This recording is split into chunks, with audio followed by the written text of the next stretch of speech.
Hola, un altre dubte que ha sortit aquesta setmana als exercicis de llenguatge, sí, ha sigut els intervals harmònics. Sí?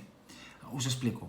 Un interval melòdic, això és el que us deia al WhatsApp, un interval melòdic és aquell que hi ha una nota darrere de l'altra. Això seria un interval melòdic, el sol està aquí i el re va després. Un interval harmònic, com diu aquí l'exercici, significa que hi ha una nota damunt de l'altra. Sí? I com s'analitza això?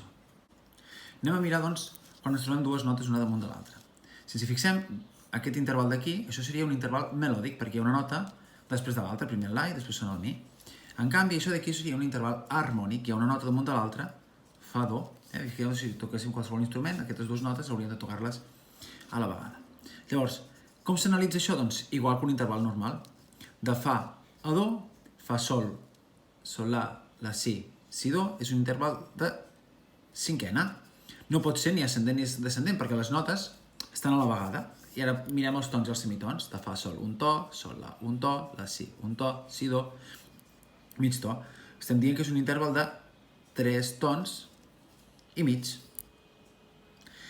I ara ens falta saber si és major o menor o just.